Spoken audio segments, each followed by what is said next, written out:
what a good piece of bowling.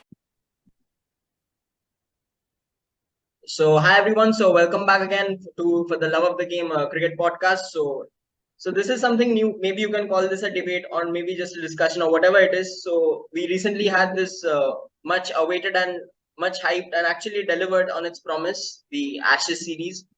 So and it was like after a long while, it was a series worth watching. So last such series I remember is the India Australia series, the Gabba heroics and all these things. So this was one to remember. You can put it down to maybe Bazzball, Stokes declaring in the first test and all these things, how it all shaped up. Or maybe you are a purist and you prefer the attritional brand of cricket which Australia played, like Labuschagne and Khwaja, that session in the last test and all these things. So this is just an upward debate. So whichever like method you prefer. So the result speaks. It's almost even. It's 2-2. Great for the WTC and great for viewers as well to see two different brands of cricket matching up to each other and giving us a spectacle. So I have Prakash and Pranav here with me. So let's start this off. So maybe Prakash, you can begin. So whose side are you on? So Bazzball, Ozzball, or you prefer both of them? I am with the Aussies on this one because before I begin with what I like about the Aussies, you have to realize that the first two test matches at Edgbaston and at Lords, they changed the wickets. They brought the boundaries in 15 meters. So all those sixes you saw, most of them go to hand. Okay. They now somehow think they're saving test cricket. I think that's also a little bit too much out there. Let's be frank. You're supposed to win at home. Exactly. Right. So by drawing a series or by missing out on a victory, it's only they themselves to blame. Their selections very bad, right? From the keeper to dropping Josh Tongue to bringing Moeen Ali back from retirement. I can go on and on, but I'll keep this brief. Australia, on the other hand, went with a set team. They had their plans, and I don't know which I love Ben Stokes. Yeah, let's not this thing. I don't think there are too many people who will hate him. But why will you declare in the first test when your best player is playing 118 not out, and then you come and say that I'll hold this decision all my? I think that's where they lost it to begin with. And the stumping of Green in the first test, anybody would take that stumping. Bairstow missed it. We found out later that he's not wicket kept for 3 years, and still the selectors gave him the glove. How can you blame the player in this situation? England drew these Ashes and didn't retain them completely due to their own mistakes and faults. And if they don't own up to them, then I think they're a hopeless case. Yeah, I'm agreed with you. And also I feel that like England, they hype their wins at home a lot more than we do. Say we are like accustomed to India winning. If they don't win a series, it will be like mayhem down here. So anyways, it's good for cricket if fans are enjoying and all these things. But anyway, so I feel more than the Bazzball, what actually helped England was the inclusion of Wood and Wokes, right, from the third test onwards. So that made a sharp difference to everything, how the team combination, the spells in between, everything. And also another huge talking point is Australia losing out on Nathan Lyon in the test series. Yeah, Todd Murphy played well. He contributed well, but I somehow feel that Nathan Lyon would have had a lot more impact on this series if he was fit and available for the last few tests. So this is apart from the Ozzball or Bazzball thing. This is just comparing player to player, man to man kind of a thing. So Pranav, so what's your take on this? So Bazzball, Ozzball, yeah, go on. I'm actually a big fan of proper attritional test cricket, and I seriously feel that it's a format where you have to be patient on both aspects, be it with the bat or with the ball. I mean, you just can't keep tonking the ball away for sixes. That does not work. I mean, you can pick players who are playing T20 or the 100-ball format and bring them to test cricket, but the mindset has to be like, we have to survive this session, we have to survive this day, we have to win for the team. So I think where England lost the game or lost the series, they blame the rained out test, but I seriously feel that they lost the test series or the Ashes majorly because of their rigid approach towards this Bazzball or this attacking mindset. I mean, you can't be 100 for no loss in 10 overs in test cricket. That is impossible. I mean, if you want to go that way, I don't know where England Test cricket team will land up. But the sort of mindset, I am happy with aggressive cricket, but Australia also played aggressive cricket. You know, by aggressive cricket, I don't mean rash shots or short pitch bowling at the batter, or all sorts of banters that you get on the field. I mean aggressive cricket means setting up attacking fields, working to your plans. You know, the short balls, odd short balls here and there, and stuff like that. That is proper Test cricket. I mean, you can't, like Prakash mentioned, you can't declare at what, eh, with 10 overs to go. You can't declare and say, okay, I hold back that decision. I mean, it's just baffling for me to even think like your best batter is batting at 118. You have two more batters to come who can at least stay there. And England have the luxury of proper 11 batters. I mean, where else do you have that luxury? You're playing at your home, you have proper 11 batters who have at least 100 or 50. And you declare all of a sudden saying, okay, Australia, go back the last 10 overs. Plus, your weather in your home country is so horrible that you can't start early. So, all sorts of things, Australia did a lot of things correct. England did a lot of things wrong. I'd love to see who comes to India as the wicket keeper, and I'll be very surprised if they don't pick Ben Foakes. If they don't, Ben they, Folks. they'll have to forget the I think it's, I don't know what's the trophy name, but they'll have to forget the India series, because 5 Test matches you don't have Ben Foakes keeping, you have best of fluffing those stumping chances that you get. God bless you. I mean, I have nothing more to say. I'd like to add two more points to what you just said. England made a big song and dance about Old Trafford. We've lost because of the rain and this. Let me give you a statistical point first off. There is no ground in Test match cricket history like Old Trafford where the number of days have been lost, both in terms of days washed out and in number of minutes washed out.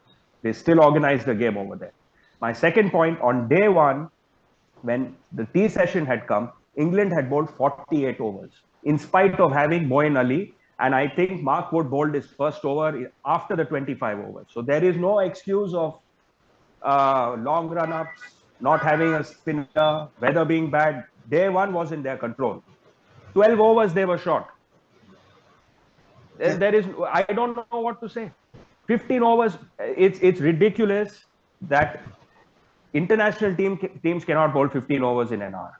It is ridiculous. That much I will say. Yeah, Yeah, and it's fair on them being docked the WTC points. I mean, whatever you talk about Yes, rules and stuff like that, it's fair on them that they have not, you know, the mindset to be aggressive and to show it on the field. There has to be some balance. I mean, you can't just pull out flour out of the mud right away. You'll have to be patient, try it, once, twice, thrice, and then only it'll work. The slip catching also did has not helped them. So there are areas which they have to work on, because I don't know if they have put some butter on their hands and come up on the field, because they have not held on to catches. And this has been England's problem since Cook has departed from the cricket, from Test cricket, because he's an excellent slip catcher. Uh, Despite having all the resources at their disposal, playing at home, Moeen Ali coming back from retirement and then going to retire again, everything was at their place to win the Ashes, but they could not. And what they say is because of the Manchester Test, but I definitely don't agree to that fact. yeah. Yeah, fair enough, fair enough. So if you ask my take, even I feel that Bazzball right now, it's a bit more kind of a show off thing than actual substance. Like it's a huge thing to say right now, but like it feels like that way. The crowds are all pumped up and everything. It's more of an hype. But like if you talk about the actual series result, it's 2-2 at home. It's not that big a deal. Like any team would like be preferred to win the series anyway. But however, like I think the biggest litmus test of this England side will be when they come to India, like later in the. So I think in on turning tracks against Ashwin Jadeja, how that I'm not seeing that approach working. Like it's a long shot right now, but I'm not at all seeing that approach working. And even say if they go to say Australia and for the Ashes, like that approach is not working because in Australia you have to grind down opposition. Say Pujara showed us that in the BGT, right, in Australia. So how you like play, so you have to grind down their stacks and everyone. So right now it doesn't feel like the right thing, and also I think it sends a message to the team members and also the domestic cricket back in England that like you can't play proper Test cricket, so there's no need to develop your skills gradually, like the long batting, long hours. So there's no need of that. So a one-day player can become a Test player, and so there's no demarcation of formats, and it's just a one-way thing. So we have to see how that pans out. So anyway, so like we also have this Ashes series analysis card, so which we would love to share with you guys. So yeah.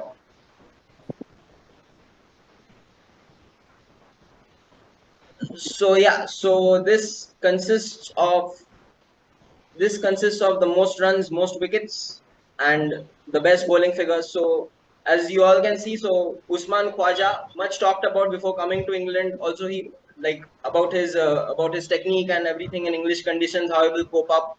So he had a brilliant series starting from the first test, 496 runs. And also Mitchell Stark, much criticized, I feel, regarding his test performances. Like I think many people did not actually want him in the playing 11 in starting off. So they preferred Scott Boland over Mitchell Stark. So however, he ended up with the highest wickets. And also like yeah, obviously we haven't touched upon this. Stuart Broad like playing his last sudden retirement in the last test. So obviously a huge career, like a massive English cricket figure. You can say an English legend, if we say so. And also the way it all ended for him, the bails, then he rearranged the bails and got a wicket of the last ball. So that's a fairy tale kind of a finish, like for him. So all the best to him for his new journey ahead. So whatever he wants to do. Yep. And so Pranav, so what's your take from this analysis card? So what do you see from this? Is it more of an I, English tilted, Australia tilted? Yeah, go ahead. Yeah. I think uh, the first analysis of this Usman Khawaja has been the difference between England and Australia, and I say this with full open conscious of mind because the way Usman Khawaja negated the old ball, the new ball and the old ball. That's where I mean, like I said earlier, you can't be 100 for no loss in Test cricket. I mean that just does not work.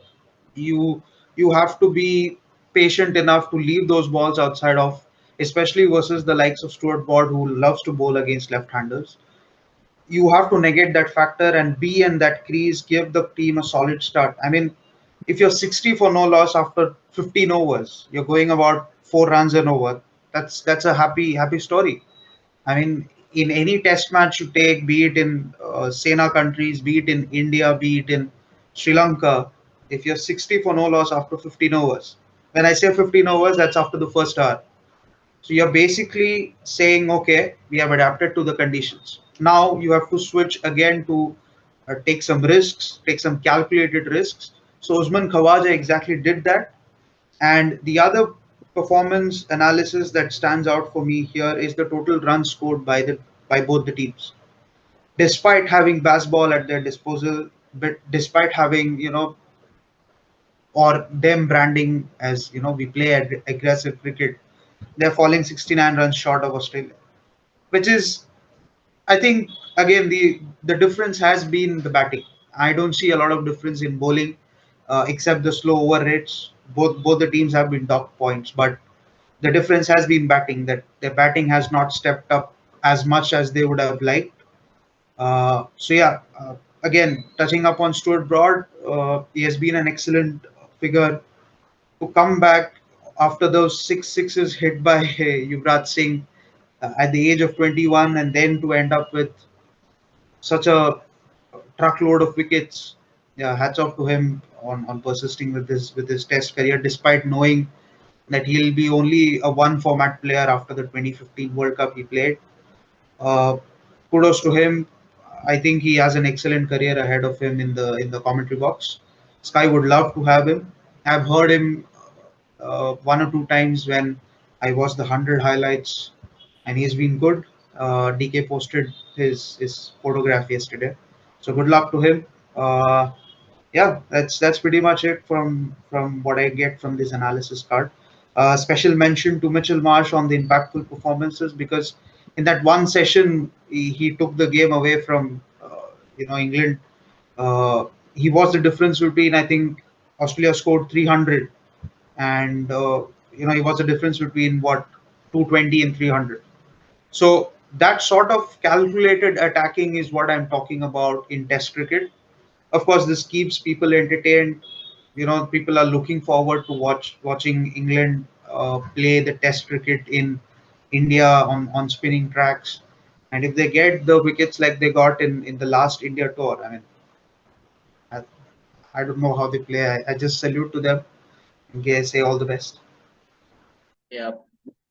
So, like what I see from this analysis card is, so for me, the Ashes, yeah, Bazzball declaring all these things are good, but what actually like made the Ashes alive for me was the inclusion of Mark Wood from the third test. So there was a feeling of that, yeah, like can you handle, like pace makes a difference overall from a viewer's point of view, also from the playing point of view, everything just shuts out. So that's, I think Mark Wood made a huge difference for the to keep this series a memorable one as well. And also special mention to Chris Wokes as well. Like he also coming back after a long time, so also like huge. And also he said that, I think heard in an interview, that he wants to keep on playing Test cricket as well and any form of cricket. So all the best to him. So overall, I think it was a very memorable series. So Prakash, you have anything to add on this? Just a small point on Stuart Broad. Both Zach Crawley and Stuart Broad have come from very privileged backgrounds. Okay, they're both super rich, so they had a lot of this thing. But one thing I will say about Stuart Broad, he started bowling seam up and fast at the age of 17. Before that, he was a batsman. He was on some tour in Australia where suddenly he had this growth spurt and he became big. Now, that is something special, because at the age of 17 to take up a craft and then get sick, your action isn't molded the way, let's say, a 10-year-old seam bowler is. It takes time. So he's actually learned his trade in the whole format of playing international cricket. And again, as a 21-year-old, you get bashed for 6 sixes, and to actually have the nerve to come back, it's been a great career. Although he says things like this series was null and void, he's dumb. I don't know whether he just says it to piss people off. As long as those comments are sort of this thing, he's a legend. There is no doubt in it. And a salute to the guy for 600 wickets. Not easy to do. And I don't think we'll see a seam bowler, swing bowler, fast bowler take 600 wickets for at least another 10, 15 years. Yeah, and also regarding Stuart Broad, one thing I did not know, he had asthma. So that's a huge thing to be a fast bowler with that. So that's kudos to him. Yes, yes. Yeah. So Very anyways, quickly on Mhm. very quickly on Chris Wokes. I am actually surprised at England not using him so well. I mean, like I think one of our earlier episodes, I told you that Chris Wokes will be one of the key assets for Joss Butler when they come to India for the World Cup. And even Ashwin said this in his Ashes review episode, that Chris Wokes is not used at all. I mean, he's such a Hardik Pandya like player for England. He can bat. He has such a solid technique. He swings the ball both ways. He hits the seam upright. He does whatever the team asks him to do. I mean, I heard Ashwin saying he's a very natural athlete, and I don't disagree with him, because he's such a key performer and very underrated person that just goes under the carpet, does what he's asked for, gets you wickets whenever it's required, and I think England won the last test because of him. I mean, otherwise it would have been like what 2-1 drawn, hunky dory story. You lost the Ashes, you lost the series, but Chris Wokes got you back, and I'll be very surprised if they omit him again from whichever tours they go ahead. I think there's secured his place for next 2 years or 3 years. One I play, think I the think. problem why he wouldn't get picked is sorry. Please finish, Saptak. You go ahead. No, you continue. I'm going to a new thing.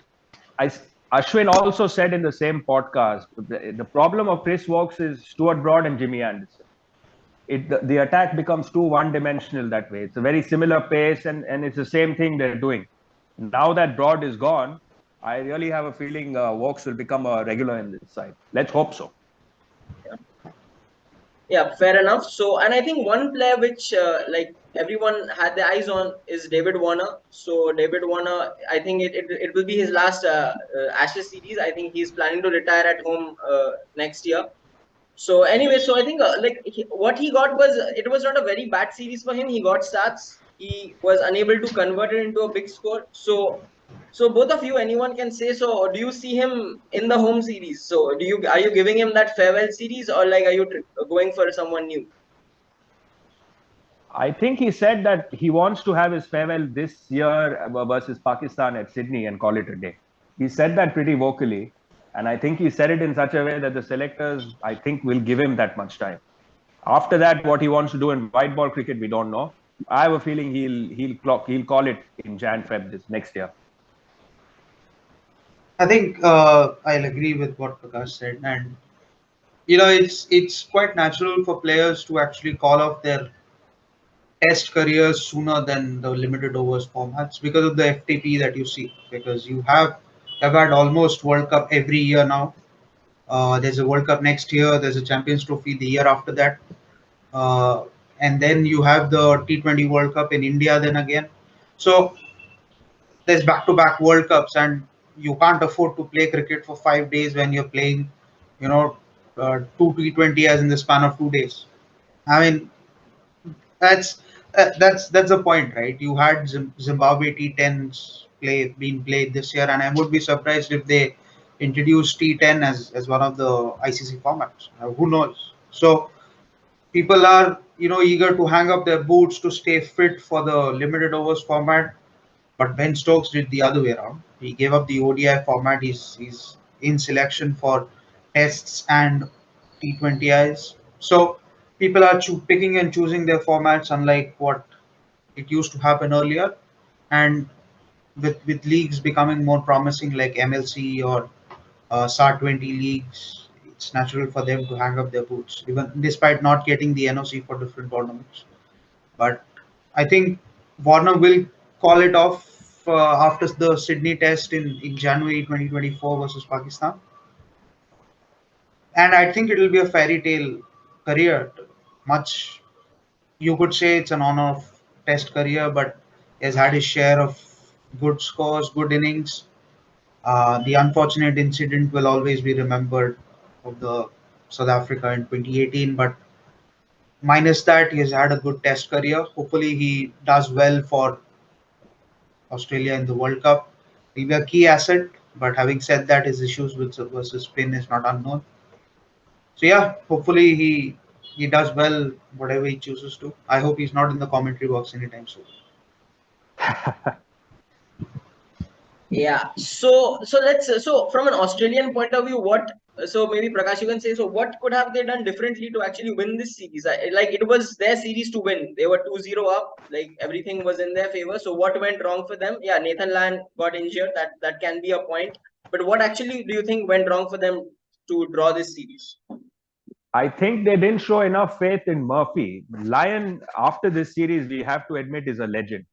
We sometimes look at the wickets per average and 31, but having a 31 average in a Aussie bowling attack that is dominated by pace is actually doing very well because he's giving you the day one, day two control.